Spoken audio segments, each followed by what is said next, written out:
programa. Bom programa, Facica. Facica. Fala, rapaziada, sejam todos muito bem-vindos e bem-vindas. Esse é o Link Esporte Clube, direto dos estúdios da Record Entretenimento, para trocar aquela ideia de manter por dentro de tudo que tá rolando no mundo da boleiragem. Aí você pergunta, o que o Tortorelli tá fazendo do seu lado? Ele sempre fica na sua frente. Hoje a bancada tá special. Hoje é um programa mais do que especial, né? Porque hoje a gente vai falar com um cara sensacional, né? Deixa eu te fazer uma pergunta, ele já foi campeão paulista? Claro, óbvio. Já foi campeão da Copa do Brasil? Sim. Já foi campeão brasileiro? Sim. Já jogou fora do Brasil? Sim. Jogou com o Ronaldo na Itália? Não só na Itália, o cara... Posso falar? O Ronaldo que jogou com ele, mano. Você tá tirando, velho. Ele tá do lado do Felipe Facincani? Sim. Nossa, quem está conosco hoje, Tortinho? José Elias Moedim Júnior. Zé Elias é da Fiel, mano. Obrigado. Que momento. Obrigado pela introdução. Facica, muito bom tá aqui. Pô, tá do lado da lenda aí. Pô, tô em casa aqui, né? Agora, literalmente em casa. E esse cara aqui foi muito importante na minha carreira. Pouca gente sabe, esse cara, trabalhamos juntos por um período, né? Nos canais Disney. Foi uma honra dividir uma bancada com o Zé Elias. E reencontrá-lo aqui é uma satisfação enorme. Fazia um tempinho já, né? Faz 3 anos, né? 3, 4 anos, mas foi inesquecível. Você foi uma das melhores pessoas que eu trabalhei, não é porque você tá aqui, tá? Eu sou grato às pessoas que sempre me ajudaram, todos os toques, tudo que você fez pro meu conhecimento cada vez melhorar. Então, porra, que prazer te revê-lo, Zé. Prazer é todo meu. Zé da Fiel, seja muito bem-vindo. Obrigado. Cara, e você, a gente tá até trocando essa ideia agora antes de começar o programa, a tua transição de atleta pra comentarista foi assim, na sequência, né? Foi muito rápido, né? Eu parei de jogar com 32 anos, aos 29 eu comecei a me preparar pra ver o que eu iria fazer. Então foi por exclusão. Jogador, treinador, não. Vida de jogador de futebol de novo, não quero. Mas ganha bem, não interessa. Não vou ficar pegando avião de quarta, de quinta, de domingo. Eu tenho medo de avião, então eu quero ver meus filhos crescer. Mentira que você tem medo de avião. Tenho. Você andou de avião a vida inteira. Mas eu sofri. E não superou? Não. Sofri um acidente de avião com o Corinthians 96. Então já tem alguns traumas. Pegava turbulência dia sim, dia não na Grécia. Quem morou na Grécia e quem viaja de avião lá internamente, tem muito vento, cidade com mar, né? Então, assim, peguei umas coisas bem pesadas, assim, então já o que era paura ficou maior ainda, né? Acidente, como eu tô puxando pela memória. 96, né? Foi Corinthians e Espoli na Libertadores e o avião ele não subiu. O avião subiu e arremeteu de novo, né? Ele subiu um pouquinho. Vocês estavam decolando? O comandante acho que viu que não. O piloto viu que não ia subir, sentiu acho que pesado e jogou o avião de volta. Desistiu. Aí foi uma coisa Mas absurda. E aí, você ficou pra segunda tentativa? Não, então, aí o que aconteceu? O avião parou, né? Você viu aquele avião do desastre que aconteceu com o pessoal do Uruguai, de rugby? Que tem um avião, sim, que ficaram lá na cordilheira. Ficaram lá nas cordilheiras e tal. Então, quando o avião cai, né? O avião sai raspando tudo assim, foi a mesma coisa. O avião acabou a pista, ele foi batendo na pista de terra, né? Que restou assim, batia, subia. Eu falei, agora eu vou segurar aqui a poltrona. Eu falei, se explodir, eu quero ver o que vai acontecer, né? Pelo menos eu vou morrer com o olho assistindo, né? Aí o avião parou assim, a poltrona caiu, eu só vi um vulto passando, que aí depois eu fui identificar que era o Bernardo. Tava sem Bernardão. O Bernardo. Tava sem cinto. Sem cinto. Não tinha nada, assim. Eu vi a gente batendo cabeça. Voo comercial? Foi o voo fretado. Aí eu só vi a gente batendo cabeça assim, tá? Eu olhei pra trás, o Cris, zagueiro, tava dando soco pra ver se a máscara caía. Pô, essa máscara não cai. Eu falei, putz, preciso ficar calmo, né? Senão eu vou entrar em desespero. Falei, preciso pegar meu passaporte, senão eu não vou sair do país. A gente tava no Equador. Peguei o passaporte aqui na bolsa, na hora que eu abaixei pra pegar o sapato, eu tava fazendo gelo no tornozelo que tinha dado uma entorse. Eu só vi a turbina aqui pegar fogo do lado direito, o avião ficou meio assim, né? Aí vi a turbina pegar fogo e aqui assim, eu falei, putz, agora já não fico mais. Aí eu fui embora. A aeromoça de trás, da frente, falando assim, vem por aqui, tranquilo, vamos por aqui. Tranquilo. E a de trás falando assim, corre que o avião vai explodir. Aí eu saí correndo, aí derrubei o seu Mário Travalini e os senhores que estavam esperando o escorregador, né? Derrubei de lá de cima lá, caí em pé, saí correndo, não senti nada, nenhuma dor. Aí eu saí correndo, voltei, né? Porque aí você chega lá, o avião já estava coberto pela espuma, por aquele monte de coisa, Sim. bombeiro, polícia e tal. Aí eu olhava para todo mundo assim, todo mundo chorando. Falei, pô, não aconteceu nada, dando risada. Pô, puta, marmanjão desse, chorando e tal. E eu rindo assim. Aí ficamos 2 horas lá no aeroporto. Fomos para um hotel. Chegando no hotel, os caras, uísque, bebendo. Eu não bebo, né? Eu não bebo nada. Falei, putz, o que eu vou fazer, né? Fiquei esperando. Nós entramos no quarto, eu e o Bernardo. Entrei no quarto do Bernardo mamado, assim, mas tava maluco. Aí recebemos a notícia, vamos voltar para o aeroporto porque o avião do consulado vai nos levar a São Paulo. Aí entramos no avião, os caras que estavam já no avião, os passageiros, devem ter morrido, porque o nosso avião ficou na pista. Assim, no final da pista, né? Os caras tudo morreram, pô, isso aqui, eles nem sabiam que era... Que eram vocês que estavam lá dentro. Né? Que eram os nós. Na hora que o avião sai, demorou acho que uns 5 minutos de grito. Os caras gritando, aliviando, assim e tal. Eu tomei remédio para dormir, não consegui, acho que deu o efeito contrário, fiquei doidão, assim, fiquei adrenalina, né? Uhum. Aí cheguei em casa, tal, chegamos, né, meu pai e minha mãe no aeroporto, chorando, tal. Eu, pô, acidentezinho, nada, normal. No dia seguinte, voltei para casa. Um dia depois, nós íamos para Presidente Prudente para jogar um clássico contra o Palmeiras. Aí eu tô lá arrumando minha mala, aí que cai a ficha. Falei, pô, vou subir no avião, o avião vai cair de novo, eu vou morrer, não vou nesse avião, não. Aí não fiquei em casa e quando eu vejo lá o Toninho Camarão, o preparador físico, né, Toninho Oliveira, e o Dr. Joaquim Grava bateram na porta. Eu morava em Guarulhos, então era do lado do aeroporto. Zé, bora? Eu falei, não vou não, doutor. Não, vamos embora, o pessoal tá te esperando e tal. E depois de quase 1 hora de conversa, tá bom, eu fui. Cheguei lá no avião, os caras tinham comprado ursinho de pelúcia, colocaram do lado, falaram assim, o Janjão vai te acompanhar, fica tranquilo, tal, assim. Aí, depois eu continuei, né, indo de avião, tá, mas eu tenho medo. Então, não, mas agora entendi, tem seus motivos. Aí eu parei e falei, não, treinador não. Empresário não, porque dentro dos meus princípios de valores, né, e educação que eu recebi dos meus pais, eu não vou ter boca de sapo, né, de engolir qualquer coisa, de fazer acordo, comigo eu não tenho essa capacidade. Eu falei, eu vou ser comentarista, né, que eu gosto de assistir jogo e tal, eu tenho as limitações. Aí comecei a conversar muito com o seu Mário Sérgio, né, e o seu Mário Sérgio falava assim, olha, assiste televisão, escuta muita rádio, vai identificando uma forma, uma maneira de ser, porque tudo aquilo que você não gostava de ouvir, isso vai servir como exemplo para você não fazer, né? Você tem que criar uma linha de raciocínio para que você possa falar, jogou bem, jogou mal, e você não precisa escrachar o jogador, falar que é ruim, que é horroroso, que é isso, que é aquilo. Você fala, tem suas limitações, tem, né? E eu fui desenvolvendo isso com 29 até 32. Em 2006 eu trabalhei pela primeira vez aqui na Record, na equipe do Paulo Roberto Morsa, na Copa do Mundo. Era eu, Rafael Prats, Dirceu Marchiori e tal. Aí no meio da Copa eu recebi uma oferta para ir para Chipre para jogar. Voltei, depois eu fiquei mais 1 ano trabalhando na Rádio Globo como comentarista. Recebi uma outra oferta, falei, agora eu vou para a Áustria, pertinho da Itália, faço amizade, né? Retomo os meus contatos com os amigos, fico por lá.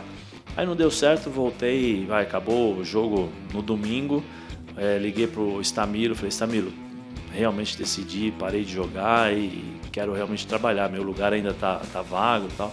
Falei, não, pode vir que teu lugar tá aqui. Aí cheguei na quarta-feira, no domingo eu já estava trabalhando na Rádio Globo com Oscar Ulisses, Silva Júnior, Gustavo Villani, com todo mundo. O Facinca, acho que na época era repórter. Eu era repórter. Na Rádio Bandeirantes, não era? Em 2006 eu estava na 105. Isso. Aí eu vim pra Rádio Record aqui em 2008 e 2009. Mas assim, a gente se conhecia aí, foi do estádio. Aí começou a contar do estádio, aí eu fui trabalhar com o Zé efetivamente na ESPN em 2020.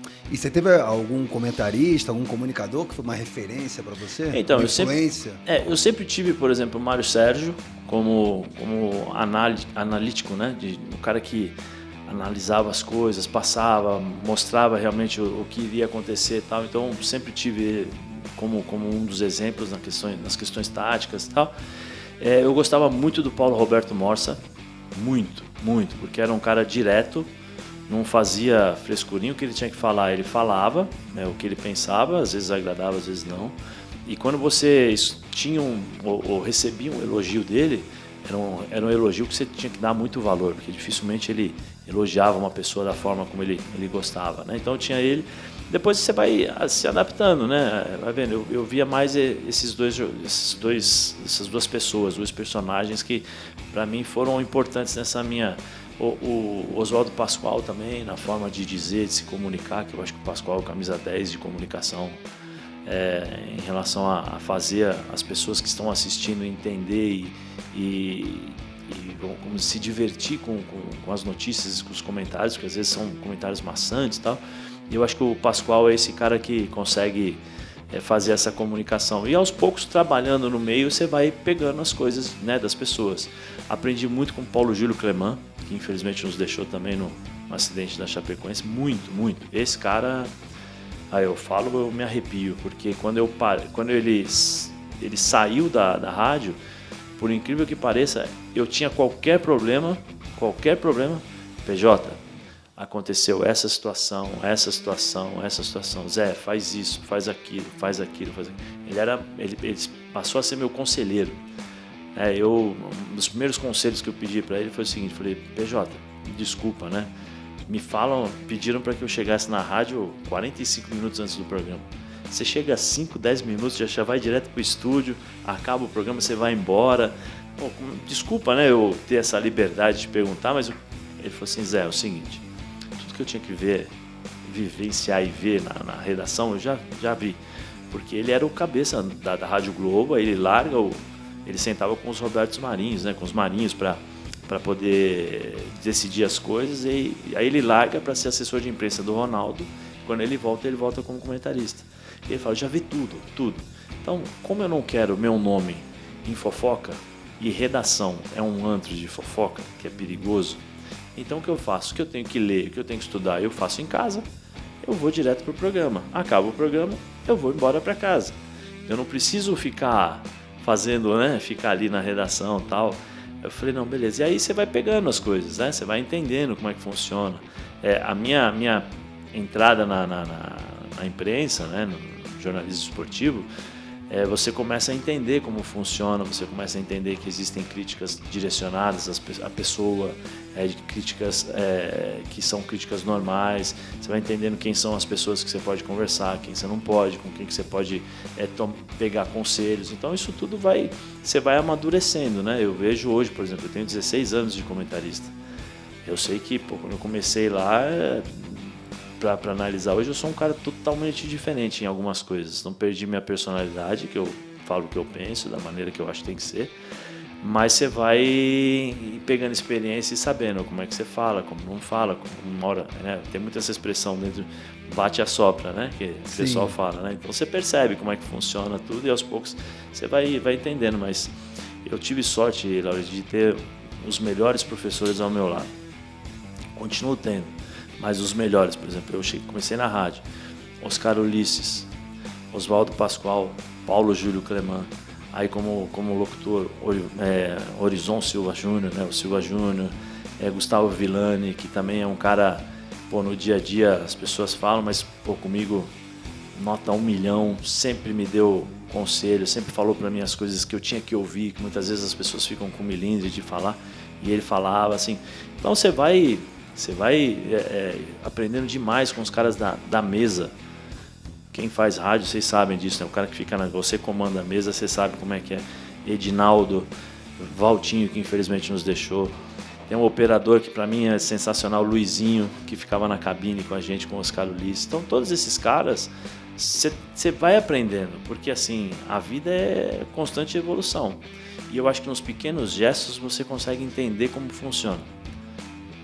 E esses caras são os caras que fazem as coisas acontecerem. Então e você outra, tem que né? aprender. Você começa a tua jornada na comunicação pelo rádio, depois vai pra TV. Sim. Pra mim, quem vem do rádio faz qualquer coisa. É diferente, o improviso, né? Uma vez, eu, Maércio Ramos, o grande morcegão.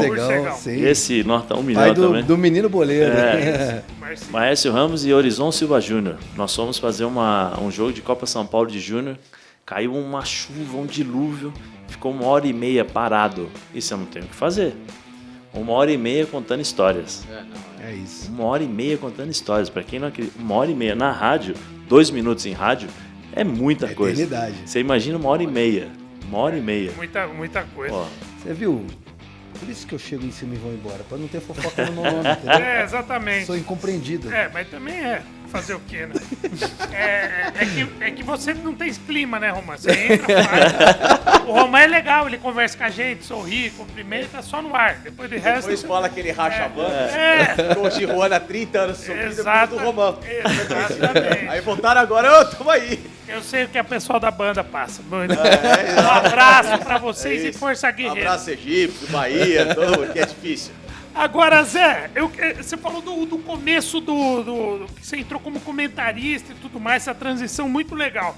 Agora, o seu começo do futebol, você começa muito cedo no profissional. 16 anos. 16 anos, você estreia exatamente no dia que o Ronaldo estreia pelo Cruzeiro, Corinthians e Cruzeiro. Aliás, foi um Cruzeiro, sabadão. Cruzeiro e Corinthians. 1x0 pro Corinthians. 2x0. 2x0 pro Corinthians. E aí o que acontece? É uma história muito bonita, só que um pouquinho mais atrás, você passou um lance meio difícil e você mesmo novo, você pensou em desistir, não chegar nisso? Como é Sim. que foi essa porque coisa? assim, Vou desistir e tô aqui. É porque assim, né, Tortorella? Hoje, as categorias de base, os meninos têm muito mais facilidades que nós tínhamos no passado. Tem patrocínio com 12 anos, marca esportiva, tem empresário que banca e tal.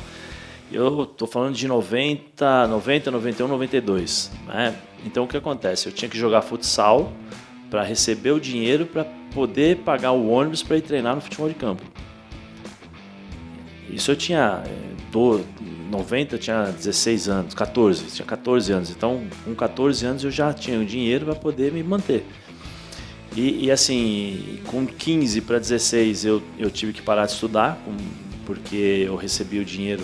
Então eu ajudava na minha casa, né, ajudava os meus pais. E meu pai falou o seguinte, meu pai e minha mãe: tenta jogar futebol, se você não conseguir, depois você vê, você recupera. Porque o futebol você vai ter uma chance até um período, depois a estudo você tem a vida inteira. E como eu ajudava em casa também, então ele falou, não, fica sossegado e tal. Aí eu passei a treinar de manhã, de tarde e de noite. Eu treinava de manhã e de tarde no campo, no Corinthians, e à noite na GM, lá em São Caetano. Só que eu morava em Guarulhos. Futsal. Eu saí de casa às 6h40 da manhã, que eu tinha que pegar o ônibus, para chegar às 8 no Corinthians, para começar o treino às 9. Treinava das 9 às 11, 11h30, assim, a gente almoçava meio-dia, treinava das 2 às 4h30, ou às vezes das 2h30 ou 3 até às 5, dependendo do treino. Saía correndo ali do Corinthians, com São Jorge.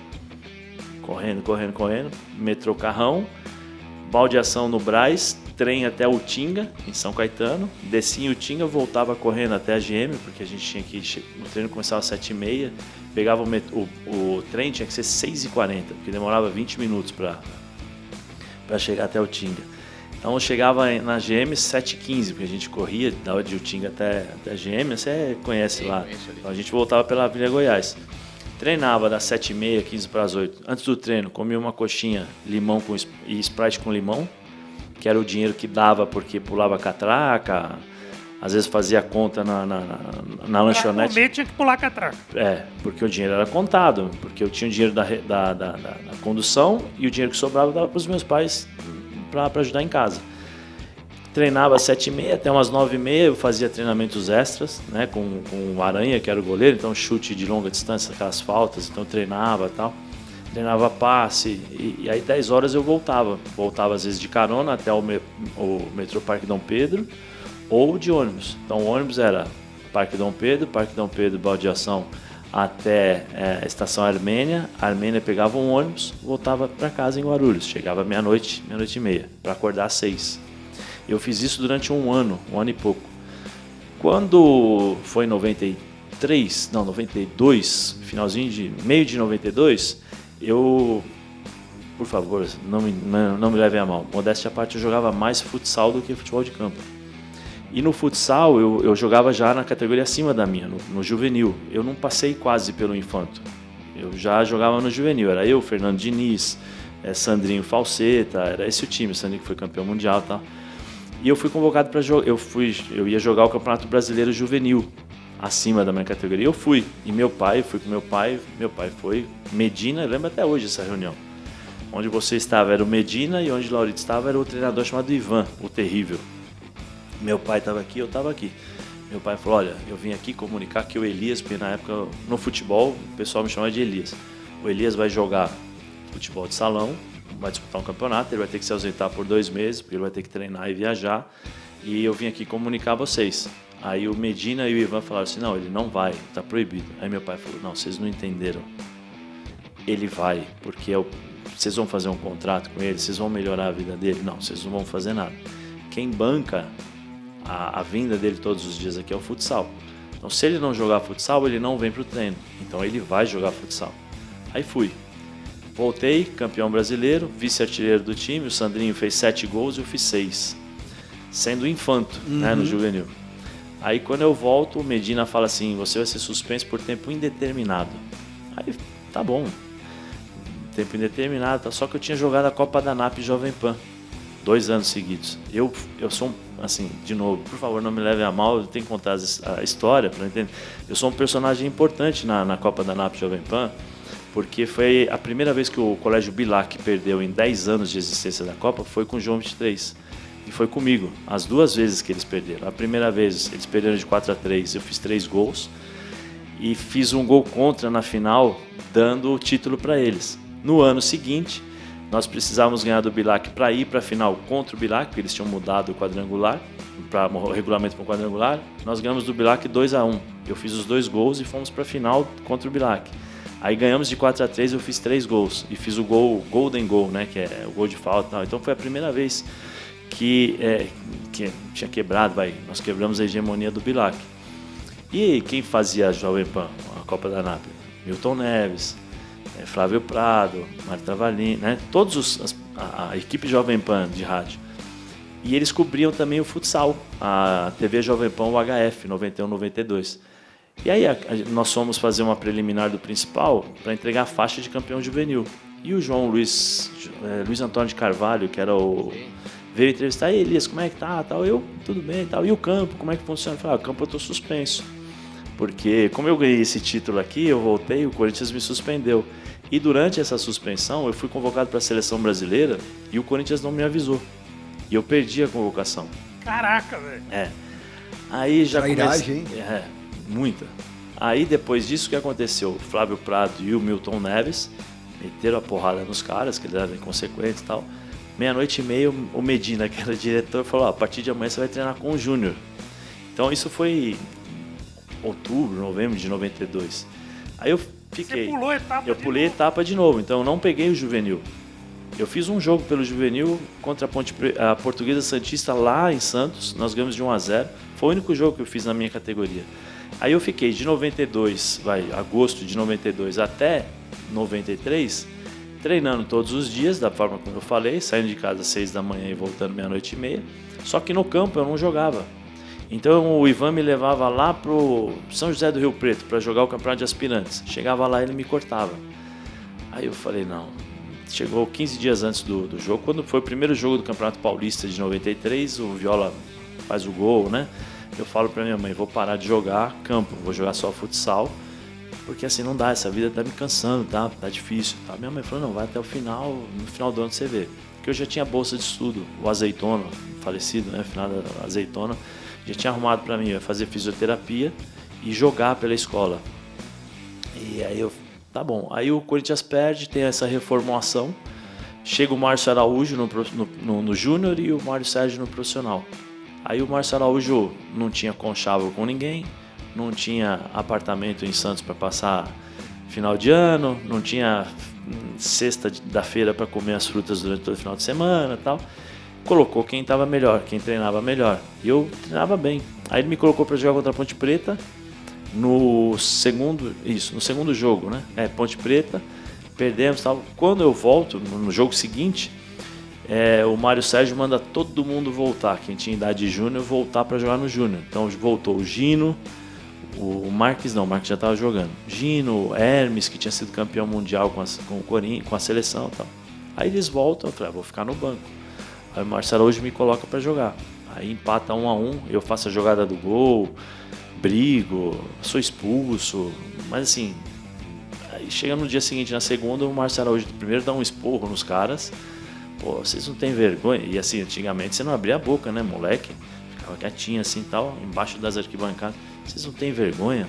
Vocês estavam treinando no profissional até sábado, com expectativa para jogar no profissional, e vocês descem para jogar no júnior e depende de um menino de 16 anos para empatar um jogo? Vocês não têm vergonha, não? Pô, eu falei, os caras vão me dar porrada durante o treino agora. Aí ele fala, durante o treino, 5 meninos, 5 pessoas, eu vou conversar com 5 jogadores que trarão a identidade e vão treinar no profissional amanhã, na terça, e vão ser inscritos no Campeonato Brasileiro. Tinha feito 2 jogos em 1 ano e meio. Eu falei, não sou eu. Aí ele vem, fala comigo, na quarta-feira, na terça-feira eu treino com o profissional. O Mário Sérgio, depois de 20 minutos, tira a camisa do Embu e me dá o colete, né, de titular e fala, Garroto, você vai fazer isso. Garroto. Que ele tinha a língua presa. Garroto, você vai fazer isso. Aí eu roubei uma bola, toquei no Valber e o Valber fez o gol. Aí sofreu uma falta lá, o Rivaldo vai lá, bate e faz o gol. Acaba o treino, o Mário Sérgio falou, te cuida, hein, Garroto, 16 anos pra mim já é homem, amanhã você vai treinar com a gente.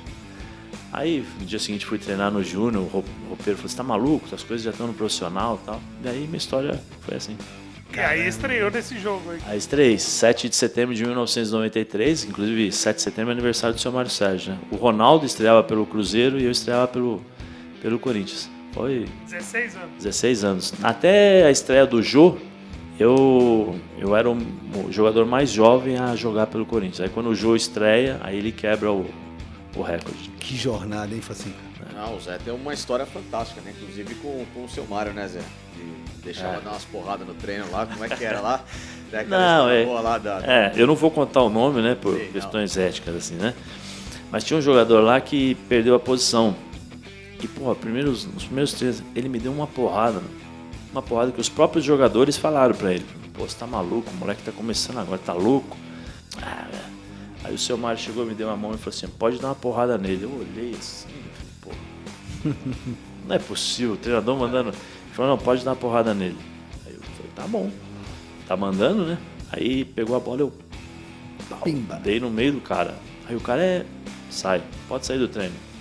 Não, sai do treino, você deu a porrada no moleque, o moleque não falou nada, você quase arrebentou com o moleque e agora você tá achando ruim, pode sair do treino. Aí o cara saiu. Aí depois, anos depois, o Mário Sérgio, eu fui entender, mas o Mário Sérgio falou pra mim, ali eu tava te testando. Porque se num jogo você toma uma porrada e se caga nas calças depois e não vai pro pau, eu perco um jogador. Ali eu te testei. Eu queria saber se realmente você tinha coragem de fazer o que tinha que ser feito. Aí eu falei, parabéns, garoto, mas não se empolga não. Sensacional. E, cara, ouvindo essas histórias, né, do teu início, mudou bastante o futebol de lá pra cá. Mudou. Né? Hoje em dia, acho que são outros valores, né, financeiramente falando. Acho que também deu uma profissionalizada e os meninos, até a gente viu o que aconteceu recentemente com a base do Palmeiras, né? Todos ali, mini empresas, já com empresário, os pais ali querendo de forma, né, interferir ali na gestão do clube. Sim. Eu acho que um dos grandes problemas do futebol brasileiro, e aí nada contra os estrangeiros, pelo amor de Deus, porque eu já fui estrangeiro também, não é isso? Eu vou tentar explicar. Um dos grandes problemas é a base. E os pais são um dos problemas, porque são vários problemas. O que acontece? Os pais hoje, com os meninos quando vão nascer, nasce uma menina, eles choram, e quando nasce um menino, eles ficam felizes, porque a esperança de ser jogador de futebol. Porque hoje os meninos com 10 anos de idade já são arrimos de família, já sustentam a família. Então o empresário já dá um salário, já compra uma casa, já arruma uma empresa de material esportivo para patrocinar o moleque. E o que acontece? Quando ele vai para o campo, existe toda uma pressão e uma expectativa. E o pai deposita as esperanças em cima do menino. Então muitas vezes não respeita os processos. Então o treinador que fala para o moleque, olha, você tem que bater 10 vezes na bola para você aprender, o pai não quer saber disso, porque acha que o filho não precisa. Aí você vai para o jogo, não toca a bola para aquele moleque, não toca a bola, faz o gol, faz isso, faz aquilo. E o jogo, o esporte, o futebol é um esporte coletivo. Então cria-se toda essa expectativa, essa gritaria. Recentemente agora vocês viram... Proibiram a entrada dos pais no estádio. Tudo por causa disso, porque realmente é isso. Que vergonha, né? Você vive esse... Na família, eu sei como é que é, o meu tio brigou em jogo do meu primo, em arquibancada, era jogo, sei lá, Corinthians e Portuguesa, que era uma guerra na base, os pais quebravam o pau na beira e tinha o jogo rolando. E aí acontece isso. E depois você tem vários problemas na formação dos meninos, né? Os meninos começam já a serem viciados, entre aspas, porque o menino faz o seguinte, o pai fala, o empresário fala assim, se você não jogar ali, eu te levo para outro lugar. Então o menino tem que passar muitas vezes por alguns processos para ele entender e para ele amadurecer, porque quando ele chegar no profissional, se chegar no profissional, a pressão vai ser muito grande. Então ele vai bater, muitas vezes ele bate e volta, porque não está pronto. Muitas vezes vocês escutaram, esse menino chega cheio de vício, chega cheio de manha, não está pronto para jogar, não sabe cruzar, tal. Por quê? Porque em determinados momentos na formação de base, alguma coisa ele deixou para trás, porque as prioridades não eram formar o jogador, as prioridades eram o que nós vamos fazer para esse menino chegar até o profissional da forma mais rápida possível, então queimando etapas, e isso daí muitas vezes acaba atrapalhando. E aí chega no profissional, já chega no profissional fatiado, com 60% é do empresário, 10% é do clube, 10%. Então aí o clube, o que acontece? O clube, para negociar, o cara pede um dinheiro absurdo, porque ele tem a possibilidade de já ser mandado para fora, porque os clubes de fora acompanham os meninos já com 12 anos de idade, eles já começam a mapear os meninos que serão bons jogadores, né? Eles começam a identificar com números, planilhas, com olheiros ali todo dia para acompanhar o crescimento, para quando chegar com 18 eles já levam. Então quando eles chegam com 18, já chegam com um contrato de gaveta, prontos, aí eles fazem 2 partidas no profissional, o empresário já fala, tem o Barcelona aqui do Facincani está querendo contratar o jogador, vamos mudar o contrato, aí já aumenta o contrato, aí já faz aquele contrato de multa de 100 milhões de euros, tal. Então o que acontece? O menino está no meio desse turbulhão, não está preparado para isso, não foi preparado para isso, são raros os meninos que são preparados para isso, pela família, não pelo staff, pela família, né? E aí a gente vê os problemas que antigamente não tinha. Eu acho que é legal você ter uma condição melhor, super. É bom você ter um material esportivo? É ótimo, porque na minha época você colocava uma chuteira dentro do vestiário e no dia seguinte já não estava mais lá. Os caras roubavam, né? Então você tinha que levar a chuteira para casa, voltar e tal. Hoje não, hoje você tem algumas facilidades, mas com as facilidades ela te traz também, ou ela não te traz, vamos dizer assim, as experiências para você chegar, de certa forma, um profissional maduro. E aí o que acontece? Vai custar muito caro, porque eu vou ter que aumentar o salário, multa, isso, aquilo e tal. Aí eu vou contratar uns estrangeiros, e aí não é nada contra, pelo amor de Deus. Por isso que eu falo que nós temos alguns problemas, que a base é um dos... Aí você contrata os estrangeiros, que não são de primeira linha, porque os de primeira estão lá fora. Então você contrata, vai pagar menos, pagando menos você traz, o cara tem uma competitividade boa em relação ao futebol, e você, o que acontece? Você não consegue trazer ou revelar novos talentos como nós revelávamos no passado, porque você não trabalha mais como antigamente, você não tem trabalho de base, porque você não pode formar o jogador na base, você não pode o lado humano, porque eu acho que antes de ser o jogador de futebol, Lauri, você tem que trabalhar a formação do homem. O menino tem que crescer sabendo que com 12 anos ele tem que ter 16.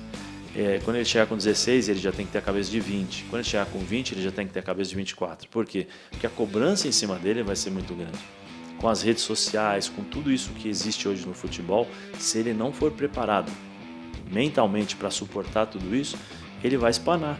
Você viu o Endrick, quando chega no Palmeiras, ele tem aquele... Aí depois ele para e ele mesmo fala, eu senti a pressão, eu não aguentei tudo que aconteceu. São poucos que conseguem. Então, assim, eu acho que essa formação, na minha época, a gente aprendia de forma diferente. De novo, não quero que seja assim, mas eu acabei de contar para vocês aqui, nem sabia da tua pergunta. Tinha que pular catraca para ter dinheiro para... Eu tinha que ir no ônibus, ficar esperto para não me roubarem. No trem, quem anda de trem aqui às 6 horas da tarde no Metrobras lá, você fica esperto, mano. Com 16 anos você já estava olho de lince aqui, já estava olhando, mapeando para ver quem ia te roubar, quem estava olhando para você, administrar o dinheiro. Não é que eu estou falando de dinheiro de 100 mil reais. Eu ganhava, hoje, 2 mil reais, vamos dizer. 2 mil reais eu tinha que separar o dinheiro para a semana, o dinheiro para comer e o dinheiro para dar para meu pai. Entendeu? Então você tem que abrir mão de determinadas coisas para você lá na frente. E essas dificuldades moldaram o meu caráter. Então quando eu chego no profissional, no meu primeiro jogo, pode pegar aí, pode pesquisar. Vocês vão ver, se vocês pegarem a gravação da Bandeirantes, o China, Juarez Soares, fala o seguinte: primeiro tempo, o Corinthians fez 16 faltas, eu fiz 8. O China fala assim: menino não brinca em serviço, cada machadada é uma minhoca no intervalo. Por quê? Ali é o jogo da minha vida. Se eu não entro ali, não mato, né, não anulo o Marco Antônio Boiadeiro, talvez eu não estivesse aqui para conversar com vocês. Hoje os meninos já sobem no profissional com 4 anos de contrato, ganhando 300 mil, 200 mil, 150 mil. Então, assim, a mentalidade é outra. Ele sabe que ele tem 4 anos, porque o empresário já falou para ele: fica tranquilo, se eles não quiserem, eles vão te pagar o que estão te devendo, vão te pagar o contrato inteiro e eu te levo para o outro lado. Então, essa força que muitas vezes, o amadurecimento que nós tínhamos antes, esses meninos não têm. Talvez eles tenham um pouquinho mais de qualidade, um pouquinho mais de, sei lá, de facilidades para encontrar determinadas situações, mas a personalidade que nós tínhamos no passado, que era formada e forjada nessas dificuldades, eles não têm. Não, mas com certeza. Sabe um assunto que eu queria também levantar contigo, pelo fato de você já ter sido jogador profissional e agora estar do lado de cá? Como é que você está vendo o que muito se comenta em relação à disparidade financeira? A gente estava vendo esse Campeonato Brasileiro agora, comentei isso hoje com o Torto. Tive a curiosidade de ver os líderes das rodadas. E, cara, a gente teve uma hegemonia ali, Palmeiras e Flamengo, assim, com exceção das primeiras rodadas. Foi só Palmeiras e Flamengo. E parece que o Cruzeiro um pouco. Não esse ano, né? Já vem. São 10 anos. Se você pegar nos últimos 10 anos, você tira a exceção Atlético Mineiro e Botafogo. E acho que São Paulo, uma Copa do Brasil, né? Copa do Brasil, São Paulo. O Galo teve uma Copa do Brasil também. Mas o ano mas acho que o brasileiro acaba sendo o melhor termômetro o resto é por Palmeiras, ser regularidade, pontos corridos. O resto é Palmeiras e Flamengo. Você tem esporádico aí. Você acha que o futuro é virar, que o pessoal tá falando, vai ser o futebol espanhol, vai ser Barcelona e Real Madrid? Eu acho que já virou. Já virou isso. Palmeiras e Flamengo vão prevalecer sempre, porque estão atentos aos mínimos detalhes. O Palmeiras é sensacional do jeito que trabalha. O Flamengo, pela grandeza que tem, pela capacidade administrativa dos seus dirigentes, é uma maneira diferente. O Palmeiras forma jogador para colocar no profissional para poder vender. E forma porque tem um treinador, que aí o Abel, para mim, que o Abel tem a chave do Palmeiras. Então o Abel, olha, faz isso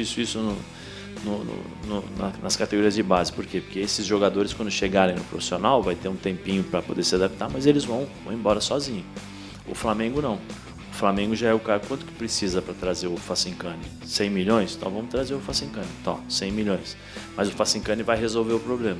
Então são maneiras diferentes. São metodologias diferentes. Diferentes de administração, boas, fantásticas, com os pés no chão, sabendo que pode gastar e trazendo os resultados.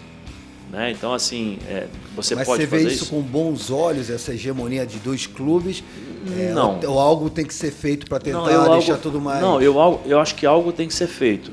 Para mudar tudo isso, você tem que fazer uma nova legislação especificamente para o futebol. Mas tem que cumprir, você não pode ter lado político. Não é porque é o Flamengo, não é porque é o Palmeiras, não é porque é o Corinthians. Não. É aquela coisa da justiça que é cega, que não tem que ver nada. Então é isso.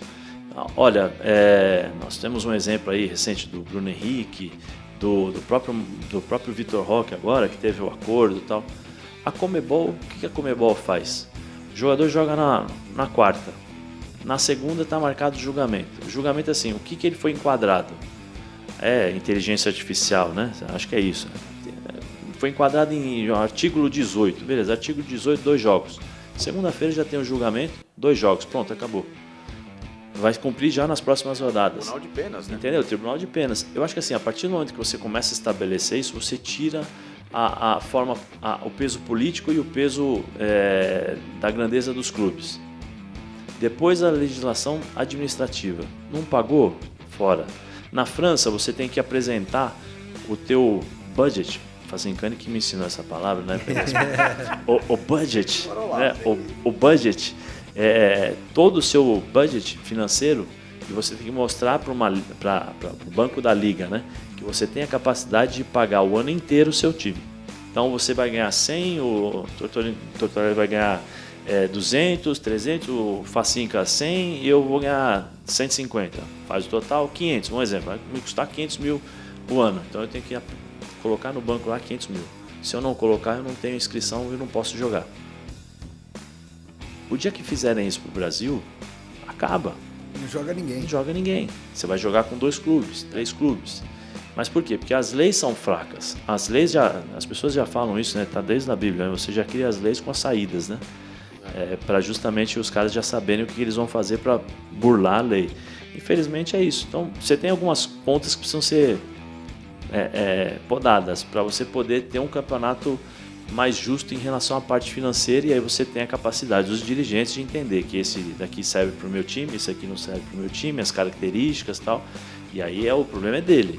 Você vai ganhar 100, você vai ganhar 100, vai ganhar 100, e aí você vê quem tem mais capacidade e condição de vender o seu peixe, né?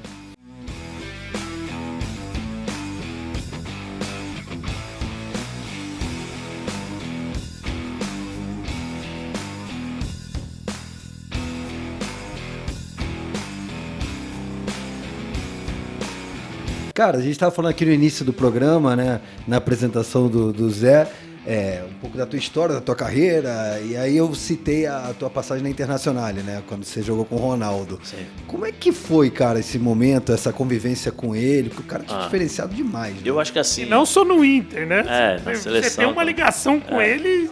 Eu o Ronaldo também, né? Se a gente for pegar o quanto que esse cara teve de gente legal do lado dele. Quem foi o mais pica que você já jogou assim? Ronaldo. Pra mim, Ronaldo. Mas tem outros que eu enfrentei, que eu vi pessoalmente assim... Pô, o Zidane, eu joguei contra o Zidane na época da Juventus, também impressionante, era um gênio, mas eu tive a felicidade... Você teve que marcar ele? Em algumas ocasiões, mas assim, você tem as técnicas, né? O seguinte, se ele estiver muito distante, você deixa. Aí você vai no passador, né? Você já tenta anular o passador. Se tocar, você vai cercando, porque aí você vai diminuindo. Tem as suas técnicas de jogar os caras pro lado e tal. Tem uma forma, mas ou você chega antes, aí o cara que tá com a bola não vai tocar, ou senão você deixa ele dominar e espera ele definir para ver o que ele vai fazer. Ou você faz a falta, ou ele vai dar uma assistência. Existem técnicas, mas assim, o Zidane era impressionante. Caras que me impressionaram muito, Boban. O Boban jogava com 2 toques na bola. É igual o Verón. O Verón também é outro. Pô, o Verón ainda era pior, porque o Boban tocava isso aí assim, ele jogava nos espaços curtos. Você nunca sabia onde ele ia pegar a bola. Ele tocava aqui, você falava, agora vou dar o bote. Quando eu vi, ele estava do outro lado. Agora o Verón era pior, porque o Verón corria o campo todo. E com 2 toques, ele dava o ritmo no jogo assim. Bom, Baggio, joguei com o Baggio também. Andrea Pirlo, que na época ainda era camisa 10 e não 5. Então assim, muita gente boa. Mas assim, acima da média, pra mim era o Ronaldo. Você pegou um auge do futebol italiano, Zé, que me parece um pouco do que o futebol brasileiro hoje tem vivido, né? Porque o Brasil nos anos 90, junto com a Itália, eram as referências do mundo, né? A Alemanha estava desenvolvendo ainda, pegando no breu a Bundesliga, que hoje é um negócio fantástico. A Premier League ainda estava começando a tentar se movimentar ainda na reinserção de estrangeiros e tudo mais. A Espanha tinha uma liga bacana, mas não tinha o peso e a força da Itália. Como o Brasil e a Itália, eles eram as grandes ligas do mundo, né? Se tinham os principais, até porque a gente via quantos brasileiros que foram campeões do mundo naquela época, a exportação de jogadores. E hoje a Itália está com uma defasagem absurda na geração de atletas e fala-se muito em relação a isso no Brasil. A que você atribui a isso, Zé? Tanto no Brasil como na Itália, dá para fazer esse comparativo com os dois? Eu acho que dá sim. Eu acho que são as mesmas coisas que eu falei aqui sobre as questões de formações de jogadores, entendeu? De novo, nada contra, mas os estrangeiros. Porque todo mundo, a primeira linha hoje vai jogar na Premier League. Premier League, pela capacidade financeira dos clubes, os melhores eles estão lá, teoricamente os melhores.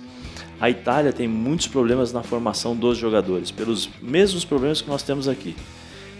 E lá ainda tem uma coisa que eu até esqueci de falar. Aqui e lá, os dois, você precisa ganhar títulos. Então você tem um menino você é o treinador de sub-15, se você não ganhar título, você é mandado embora. É a mesma coisa, né? Então quando você vê... e aí basta você lembrar um pouquinho, você falou dos anos 90, ano que a Itália... 90 até 2006, mais ou menos, que eles ganharam. De 93 que começa a era Milan, né? Com o Sacchi, Arrigo Sacchi ali, que era depois veio o Capello e tal, mas com as mudanças depois eles cresceram também, mas com 3 estrangeiros, que na época eram os holandeses, né? O Gullit, o Rijkaard e o Van Basten. Depois na Inter era o Matheus, o Breme e tinha um outro, Klinsmann.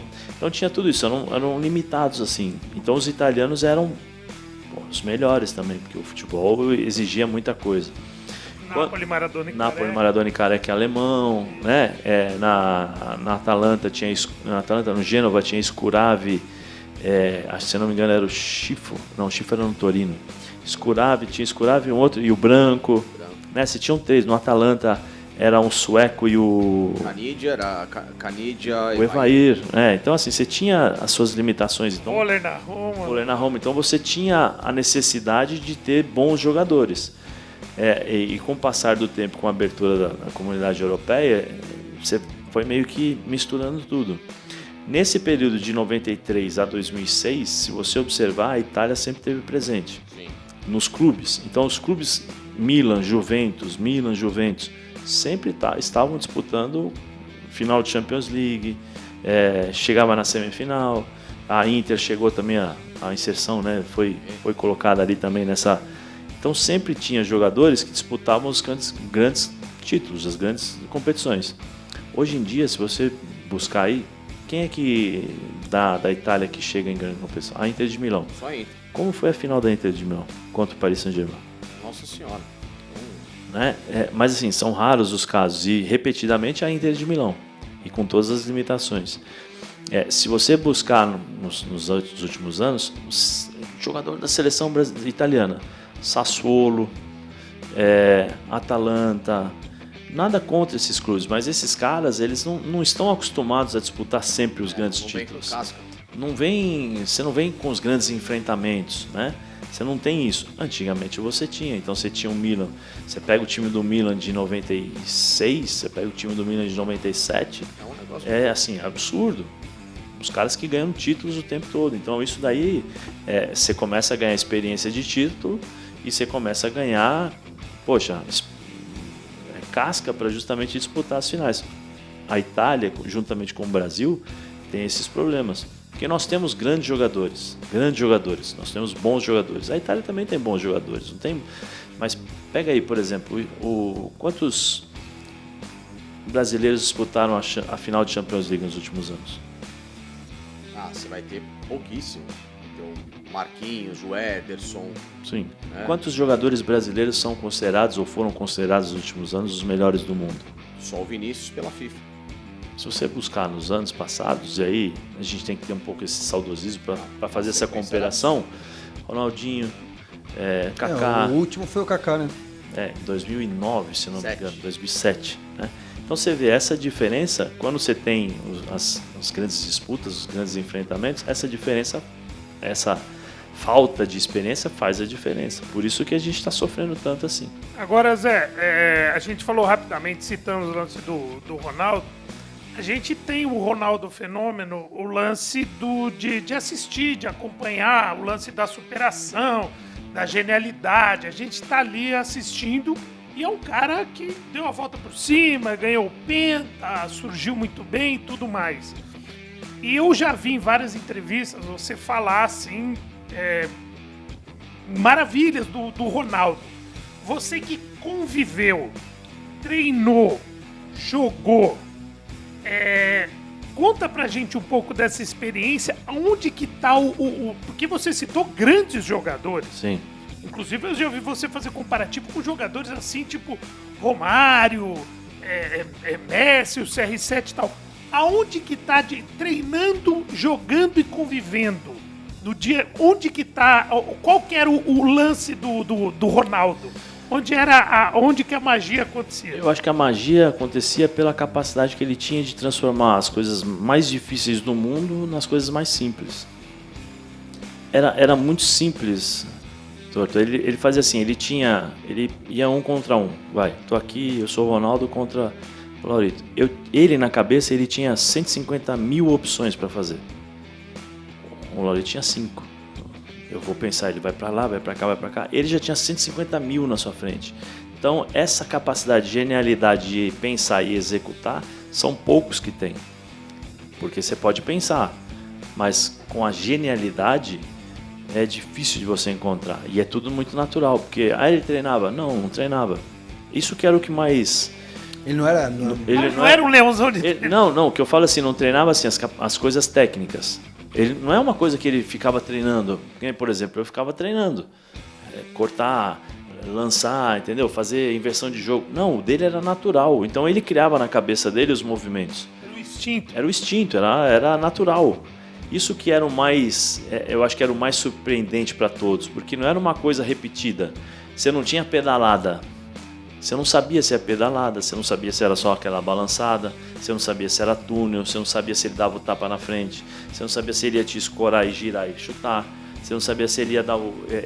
Uma vez ele me deu um chapéu, assim, quando eu pensei ele já tinha chutado, porque a gente na Itália faz chama partitella, campo reduzido. A escanteio bateu assim, na hora que eu fui na bola ele deu um tapinha assim, sabe aquela bola que vem raspando assim? Aí eu tentei, na hora que eu virei ele já tinha chutado. Então assim, era absurdo. Você falou da falta, que ele fez um gol no Buffon e ele não treinava a falta. Não treinava a falta. Ele treinava o seguinte, ele falava, Zé, vem cá, 10 bolas, pega 10 bolinhas pra mim aí, Zé. Aí eu pegava, eu vou tocar aqui, você toca do lado que eu vou chegar chapando. Tá bom. Tocava 10 bolas, direita, esquerda. Chegava no jogo, aí você percebia que era o que ele fazia. Mas os dribles, ele não fazia, era da genialidade dele. Isso é o futsal, né? Só que eu acho que a maior arma que ele tinha era a simplicidade de fazer as coisas. E o dia a dia no vestiário, como é que ele era? Gente boa pra caramba. O cara simples demais, olha. Gente boa demais. Sacaneava todo mundo. Eu e ele, a gente sacaneava. Ele era sacanear. Uma vez a gente combinou, né? Ele pegava assim o Zamorano, ficava dando, ele enfiava o dedo na comida. Enfiava o dedo na comida do Zamorano, assim. Aí, o Zamorano já tava na reserva dele. Sacaneava, enfiava o dedo, assim, porque a gente brincava assim, né? Aí tinha eu, o Ronaldo, aí o Aaron Winter e o Zamorano. E a gente, muito parceiro, aí sacaneava. Aí a gente combinou com o Aaron Winter, né? O Aaron falou assim, Ronaldo, como é que você tá, tal? E o Ronaldo falou assim, tô preocupado, que o gerente do banco me ligou, tal. Eu falei, tá bom, aí combinamos, né? Combinamos, o Zamorano correndo assim. Aí o Aaron, Rony, como é que você tá, né? Tá tudo bem? Aí eu, tô preocupado, né? E o Zamorano olhando assim, o que foi, Ronaldo? Não, o gerente do banco falou que eu preciso, tô com um problema, tal, né? Aí ele mexe, mas que problema? Não, é que tem 150 milhões e eu preciso mexer, tá? O Zamorano olhou assim. Mas assim, era tudo na brincadeira. Uma vez eu falei pra ele, Ronaldo, futebol é bom, né, meu? A gente ganha pouco e se diverte. Ele falou, você ganha pouco, eu ganho pra caralho. Fale por você! Você. Assim, assim, eu confesso que ele me surpreendeu no jogo do Adriano, porque assim, fazia muito tempo que eu não o via. Desde a época que ele jogava no Corinthians, voltou, tal, eu não vi e tal. E eu falei até levei meu filho pra lá pra assistir, né? Eu falei, ele falou, e aí, pai, como é que você tá? Eu falei, legal, tá, só tô assim, um pouco apreensivo, né? Porque faz tempo que eu não vejo o Ronaldo e quando ele jogava eu falei que não jogou bem, jogou mal, sabe lá como eles... Eu falei, mas também pode ser uma coisa, ele tá cagando porque eu falei, né? Não tá nem aí, eu acho que ele nem se preocupou com isso, né? Mas você fica na apreensão por ser um amigo, porque eu tenho o Ronaldo mais irmão do que amigo, né? Pelas coisas que nós passamos juntos, os problemas que ele passou e tal, eu tava junto, então você acaba, né, vivenciando isso, tanto que, por exemplo, quando ele volta da Copa do Mundo de 98, todo mundo metendo a porrada nele e tal, ele veio na Pinetina e tal, falei, fala garoto, parabéns. Dei um abraço nele, assim, não falei nada, falei só um abraço, falei parabéns, jogou pra caramba e tal, tranquilo, precisando de alguma coisa, você pode me chamar, sabe assim, porque eu sabia que tava... Então acho que isso era uma coisa que mexe bastante. E nesse dia do jogo do Adriano, eu falei pro meu filho, falei assim, tô meio apreensivo, né, porque, faz muito tempo, desde 2006, eu acho que foi a última convocação, a última vez que eu vi e tal, que eu falei, mas assim... Aí, eu tô dando entrevista, assim, ele... E aí, garoto? E sobe, assim, bate na minha cabeça e tal. Falei, pô, é o viado, chegou, né? Não mudou nada. Ele, 9 anos depois. falei, pô, ele mesmo. Vocês assim. ganharam junto a posição na seleção de na- base, né? No mesmo jogo com que... Na Olimpíada, 96, porque assim, titular era o Sávio e o Amaral. Começa o jogo contra o Japão, primeiro tempo ele tira o Sávio e tira o Amaral. Aí me coloca eu e o Ronaldo. Nós dois entramos juntos. E aí não saímos mais. Aí eu brinco com ele, brincava, né? Agora já falei, pô, onde eu vou, você, pô, dá um tempo aí, né? Falando em seleção, cara, não tem como deixar de tocar na pergunta que não quer calar, né? Até foi feita essa pergunta pro Ancelotti na última coletiva que ele deu. Em relação ao Neymar. Né? Perguntam pro Ancelotti, aí, o Neymar hoje tá mais perto ou mais longe de disputar a próxima Copa de quando você começou a trabalhar com a seleção brasileira? E o Ancelotti sempre muito hábil com as palavras. Inteligente. Né? Ele joga o jogo. Você tem uma opinião formada? Porque eu vejo muitos ex-jogadores / hoje comentaristas dizendo, não, o Neymar tem que estar na seleção, imagina, Neymar... Não, eu acho assim, se ele não estiver bem, porque o Ancelotti deixou muito claro, para estar na seleção tem que estar bem fisicamente, 100% fisicamente. Se a Copa do Mundo fosse hoje, Neymar estaria fora. Para mim, se eu sou o treinador, ele está fora. Está fora, não tem condições físicas de aguentar e de suportar o futebol que tem hoje. Ninguém discute a qualidade do Neymar. Tecnicamente também é gênio. Para mim é o último dos grandes jogadores que nós temos é o Neymar. Que se coloca na mesma prateleira que Ronaldo, Ronaldinho, Rivaldo. O Neymar é o último. Só que ele não tem mais a explosão que ele tinha. Ele não tem mais a força física que ele tinha de suportar as pancadas. Né? Ele não tem mais isso. Restou a técnica. Mas a técnica sem essa explosão, você tem que ter uma adaptação.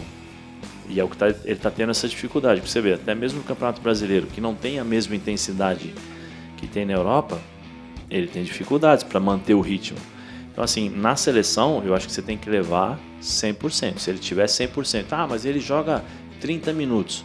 Sim, mas 30 minutos a outra seleção também vai jogar 30 minutos. E uma Copa do Mundo é um jogo em que você não pode errar. Nós perdemos 2 Copas do Mundo com a Era Tite, né, em 45 minutos.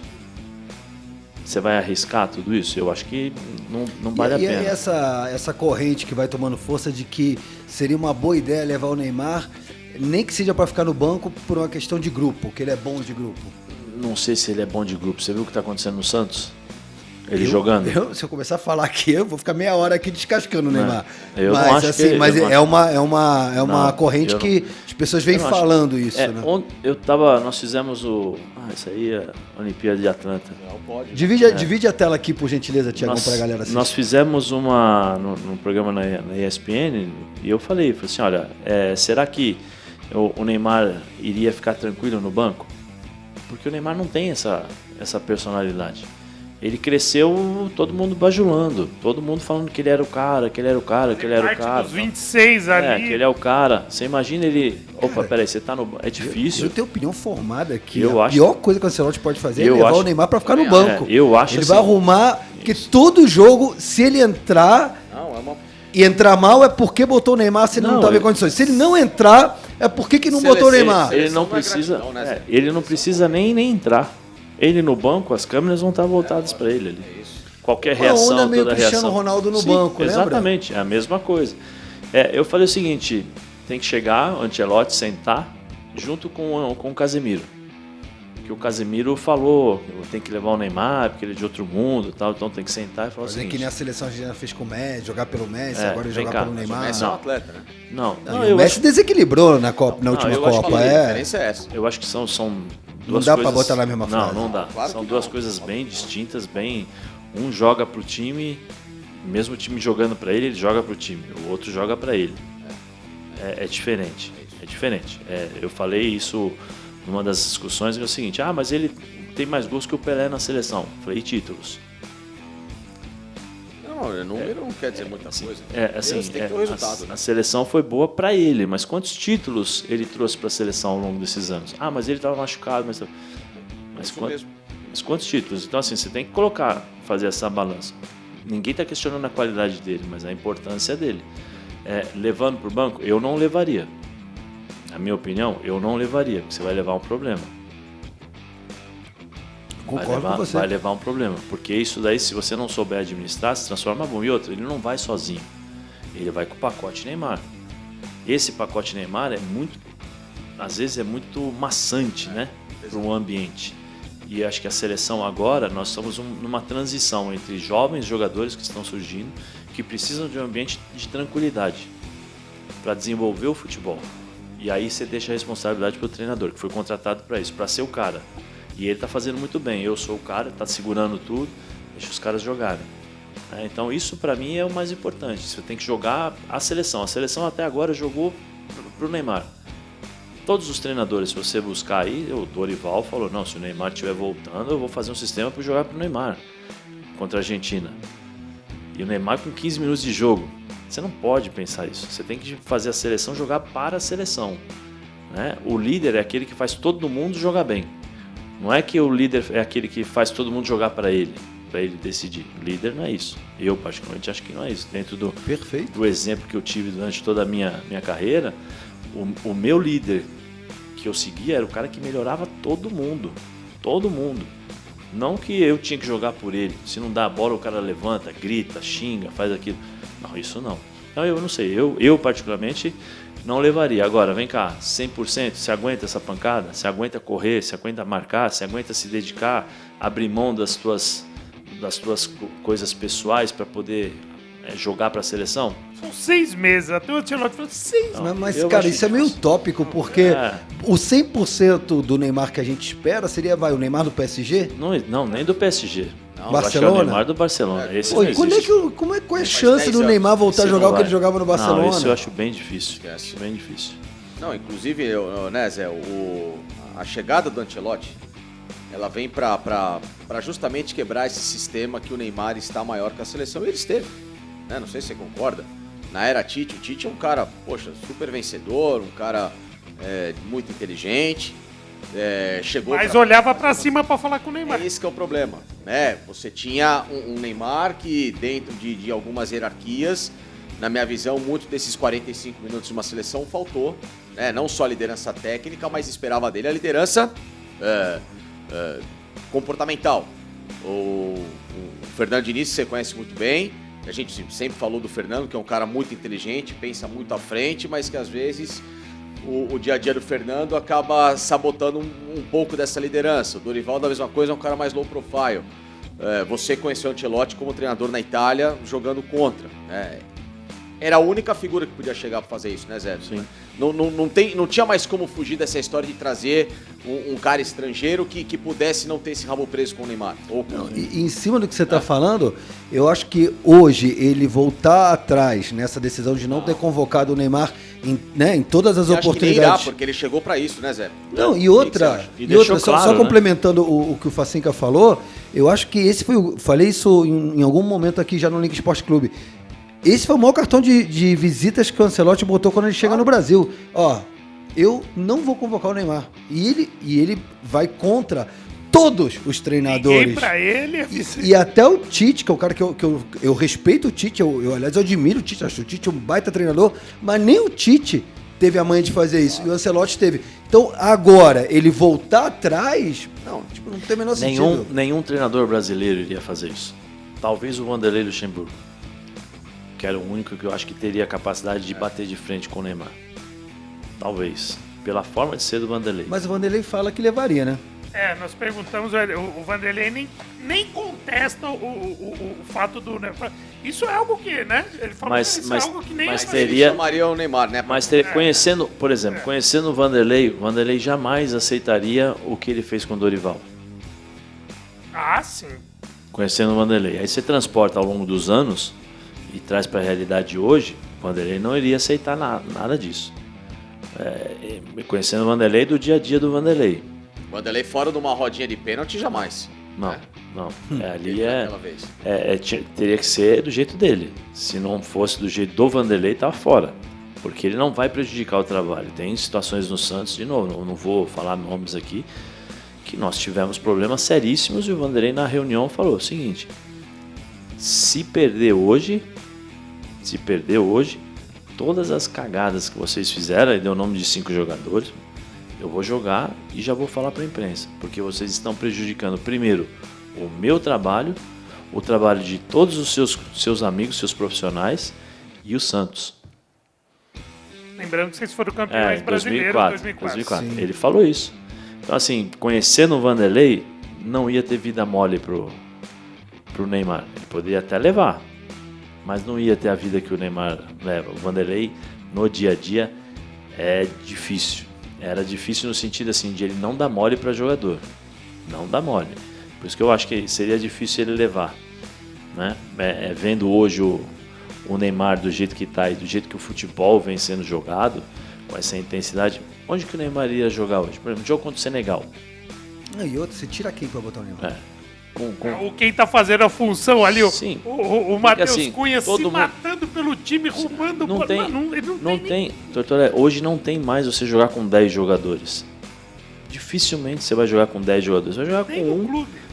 Eu acho que o único que pode é o Messi, porque ele é um ser de outro mundo, mas é como eu falei, ele joga pro time. Quando ele tá com a bola, ele joga pro time, ele não joga pra ele. E ele é um cara que quando a bola chega Sim, nele, algo ele acontece. vai resolver. Algo Ele- acontece. então, e ele proporciona uma melhor para todo mundo. Sim. Ele não vai deixar, eu vou fazer o gol e vou deixar o Almada sem fazer gol. Não, se ele tiver melhor, toma o Almada, Você faz viu o gol. uma vez na vida o Messi reclamando que alguém não devolveu Entendeu? uma bola pra ele? difícil. Então sabe? Então assim, é diferente. Então eu acho isso. Eu acredito que, por exemplo, nenhum treinador brasileiro, com exceção, acho que do Vanderlei, pela personalidade do Vanderlei, seria o capaz de bater de frente com o Neymar.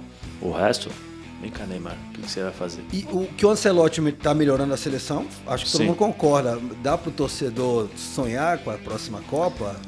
Ou pouco tempo? Não, eu acho assim, tem pouco tempo, mas nós temos bons jogadores, mas eu não coloco o Brasil como grande favorito não, como era no passado. Eu acho que o Brasil, Quem você vê assim como os favoritos? pra essa França, próxima? eu acho a França muito forte, a Espanha muito forte, a Alemanha, Portugal tá chegando bem também. Portugal, timaço. O Cristiano Ronaldo, chato. O Cristiano Ronaldo é chato. Você sabe que se você deixar ele um segundo livre, ele vai tá fazer bem gol. acompanhado agora, hein? Eu acho que o time de Portugal é um timaço. É um timaço o time de Se Portugal. cuida. Aí que vai É o um ataque. timaço. Né? Você tem, eu acho que Espanha, França. Você tem, eu provavelmente acho que algum time africano deve chegar também. Algum time africano, porque assim, o dia que eles entenderem que eles precisam jogar para eles, só para eles e não individualmente, né? É difícil de entender. Eu joguei com alguns africanos e eles falaram para mim o seguinte: Zé, a situação do nosso país é difícil. Então o que acontece? Quando a gente tem Cada um as grandes por si. competições, cada um por si. Porque se você analisar, os jogadores africanos, eles têm tudo. Força física, técnica. Hoje com a Europa, né? Porque cada dia que seleção passa eles francesa tá cheia de seleção africano. francesa, se eu não me engano, terminou o final da Copa do Mundo com todos os jogadores negros, né? Descendentes de africanos. Então, assim, é uma seleção muito forte. E os africanos, eu acho que daqui a pouco eles vão bater na porta e falar: estamos chegando aqui. E vai ser difícil de tirar, eu acho. Marrocos bateu na trave na última Copa, Sim, né? Fez uma semifinal. Fez. Que a África Árabe é ainda mais habilidosa, né? Que aquela Sim. que é já mais próxima do futebol europeu. Eles têm uma noção de jogo, tá? Eles não são fisicamente tão fortes como a África Central e do Sul, né? Que são jogadores mais pomposos, né? Fisicamente falando, mas é de uma mistura de habilidade. E Zé, você não falou em relação a essa história da chegada do Ancelotti, né? E principalmente é um momento em que precisa o Brasil tomar um choque de realidade com o que está se fazendo de mais brilhante na Europa. Não é imitar a Europa, mas é trazer alguma coisa que saia dessa zona de conforto, dessa briguinha de ego, de o estrangeiro pra cá, o país pentacampeão. Eu sou bem claro assim em relação a isso. Eu jamais serei contra estrangeiros. Jamais. Eu já fui estrangeiro. Sim. Eu sei da dificuldade, mas só que o que os estrangeiros trazem muitas vezes para nós não temos. Mas o estrangeiro tem que ter qualificação. Mas qual é a sua qualificação? O que você entende por qualificação? Precisa ganhar títulos. Nem sempre o cara que ganha títulos é o cara que vai te trazer algo, né? E todo mundo merece uma chance, independente se ele é da Argentina, do Japão, da Rússia, não importa. Traz, testa, dá a possibilidade, dá a oportunidade, depois você vê. Aí se ele não for bem, é um mundo corporativo também. Sai. É isso. Você não pode ver, porque ele é estrangeiro. Não interessa se ele tem qualidade. Se você acha que ele tem qualidade e merece uma chance, dê a ele. O problema é que nós ficamos nessa questão nós somos pentacampeões, nós somos isso, somos aquilo, e nós não vimos que o tempo passou, que o futebol mudou, aí que nós estamos tentando copiar a Europa. A Europa inventou muitos sistemas táticos para anular os times sul-americanos, a individualidade que nós tínhamos aqui. Nós ainda temos essa individualidade, não temos mais como no passado. Mas assim, o que o Ancelotti fez contra o Senegal? Fecha o time, 2 jogadores de lado aqui, quem era? Estevam e Rodrigo, que eles pegavam na bola, que é o que nós tínhamos de força no passado. Eu acho que você tem que se adaptar ao que é o futebol hoje, intensidade de marcação, pressão e tal. Mas com a bola nos pés, Torto, toma, bate pra cima. Faz isso, porque essa é a forma de você, muitas vezes, inibir o adversário. Você assistiu Itália e Noruega. Primeiro tempo foi ruim, né? Segundo tempo é o Tulsa, né? Que jogou aqui, Tulsa. Um pouco mais à frente. Todas as vezes que ele pegou na bola e partiu para cima dos caras, todas as vezes ele conseguiu arrumar espaço e jogou a Itália lá para trás. Porque os caras não estão mais acostumados quando você pega um contra um. Não, um norueguês e um moleque novo. E se você tem isso no Brasil, eu acho que você precisa usar. Mas aí é aquela história lá do passado. Você vai aqui nas categorias de base, um moleque com 15 anos, o treinador falando, vai na linha de fundo, toca pra trás. Não é pra ir pro Mas lembra aquela história que eu te contei uma vez? Eu tenho uma história, eu até contei isso pro Vanderlei. Eu tava ali no Clube Nacional, o pessoal tinha um quadro de beach tênis lá, eu fui... o Guipa lá, os malucos jogam lá, né? Fui lá com eles lá num sabadão. E tava tendo o torneio da escolinha do PSG que é lá dentro. E a molecada jogando. Então eu passei ali pra... Você fica ali 5 minutos, né? Vendo os moleques jogar. A gente gosta, né? Cara, eu fiquei assustado. Moleque de 10 anos de idade, o treinador. Corre, marca, pega, fecha espaço. E não sei o que, o corredor, pá, parece... Pô, deixa o moleque driblar. Existe uma... O moleque brincar. Existe uma e coisa... aquela brincadeira que vai gerar o seu improviso indiretamente. Que é o futsal que o Zé fala. Atividade. Existem estudos que até os 12 anos o futebol tem que estar a serviço da criança. Depois dos 12 anos você já começa a colocar determinadas coisas. Lúdica, né, quando é criança, mas até os 12 anos ele tem que jogar futebol. Toma, vai brincar, vai jogar e tal. Aí depois você vai introduzindo devagarzinho as coisas. Mas hoje, 10 anos de idade, você está fazendo marcação pressão. Tá engessando os moleques. Ô Zé, eu tô muito... rapidinho, quem é esse Ancelotti? Por que o Ancelotti é tão diferente? O que você lembra dele na Itália como treinador? Que você deve ter pego ele na Juve e no Parma, né? Não lembro. Eu joguei contra ele no Parma. Do Parma, né? Por que ele se tornou tão diferente? O que ele tem de algo a mais para ser colocado, na minha visão, ele tá na prateleira, se não for dos 3, mas dos 5 maiores da história do futebol. O cara tem 5 Champions, ganha Liga Nacional nas 5 principais ligas. Prateleira Guardiola, Klopp. Não tem mais o que fazer. Falta justamente o título de Copa porque ele nunca treinou uma seleção. Né? Mas por que ele é tão diferenciado e as pessoas param e olham pra cima do jeito que assim, muito treinador qualificado não olhava? Eu acho que primeiro ele tem uma base de futebol interessante, que é a base italiana, que já é um começo, você tem de onde partir, né? E depois, com os times que dirigiu, e à medida que ele foi ganhando, ele foi se adaptando aos times. Ele é uma pessoa inteligente, então foi mente aberta, foi abrindo os olhos, foi entendendo o que estava acontecendo com o mundo do futebol, o clube onde ele se encontrava, né? E aí foi melhorando. No Real Madrid, não adianta ele jogar como se joga na Itália. Eu quero jogar com o time para frente. Eu tenho característica para isso. As pessoas contrataram jogadores para isso, tá bom. No Milan, como é que ele jogava? Fechadinho, esperando, tocando a bola, posse de bola, mas um time bem organizado defensivamente. E tudo isso ele leva para o futebol. A primeira entrevista dele, perguntaram para ele qual é a cara do Brasil. Ele falou assim, não sei.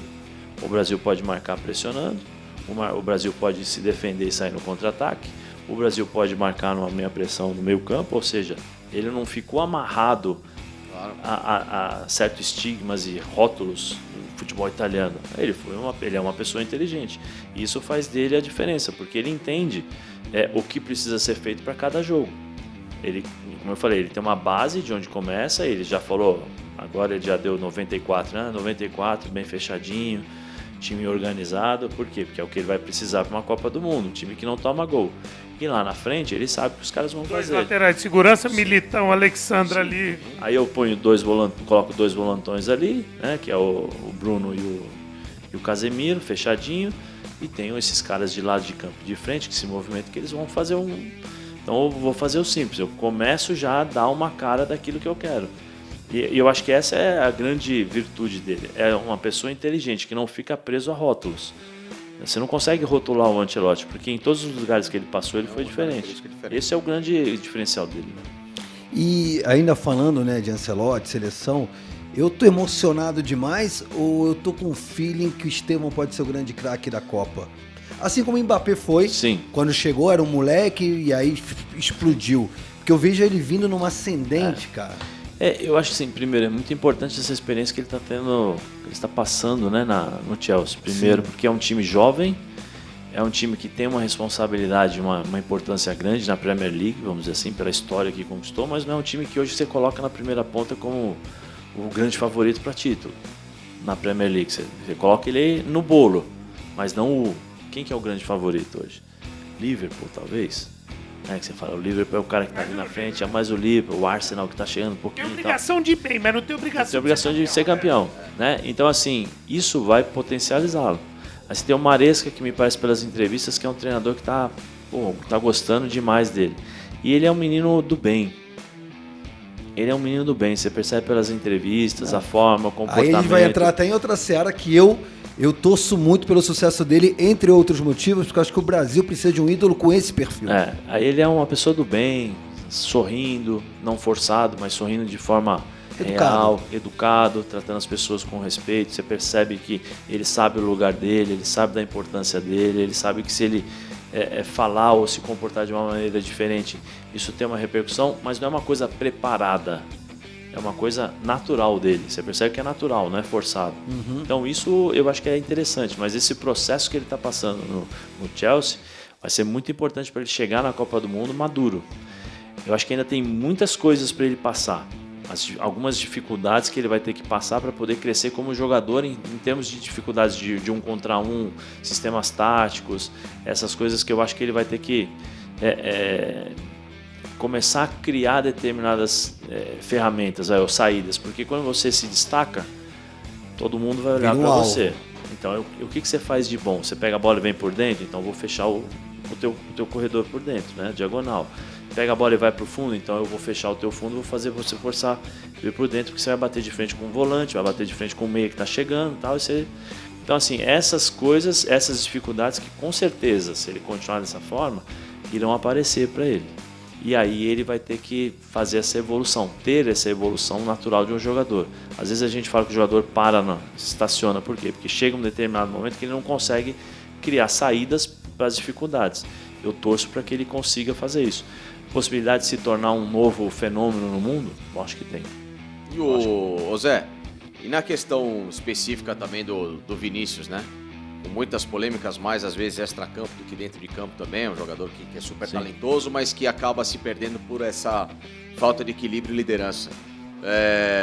Uma hipótese do Vinícius não estar no time titular, poder ter um Estevão com o Luiz Henrique, o Brasil sobrevive ou o Brasil precisa do Vinícius? Eu acho assim, eu acho que o Vinícius da seleção é um Vinícius diferente do Real Madrid. Ele na seleção ele não conseguiu ainda ser aquele jogador que nós esperamos dele, do Real Madrid. Mas mesmo no Real Madrid, o melhor período dele foi com o Ancelotti. Sim. O período que ele foi melhor por quê? Porque o Ancelotti, como eu falei aqui, ele entende as dificuldades, ele sabe o que ele pode fazer e ele sabe as características dos jogadores que tem nas mãos. Final da Champions League, Dortmund e Real Madrid, como foi o primeiro tempo? Dortmund era para ter colocado uns 2-3-0, não sei se vocês lembram. Real Madrid não conseguiu jogar. Por quê? Porque o Dortmund ficou esperando, tira os espaços, porque você tem as características. O Vini Júnior é um cara que em projeção, com espaço para jogar, você não pega. Porque ele dá o tapa na frente, você não pega. Você não pega, é muito forte. Ele no 1 contra 1, no balanço, também é muito forte, só que ele precisa ter esse campo para desenvolver. Quando você tira essa possibilidade dele, ele não que ele não tenha um 1 contra 1, mas ele tem uma maior dificuldade para desenvolver esse jogo de 1 contra 1 de futsal, vamos dizer assim, do drible curto. que o Ancelotti, várias e várias vezes, se você buscar aí as grandes partidas em que ele se destacou, fechou lá o Real Madrid e contra-ataque. O que ele fazia, aquela diagonal, gol. Bola no canto, ele fechava, gol. Então isso daí potencializou muito o Vini. Se você observar na seleção agora, talvez ele comece a ter essa possibilidade de se tornar o Vini do Real Madrid. Em termos comportamentais, eu acho que aí na seleção vai ser diferente.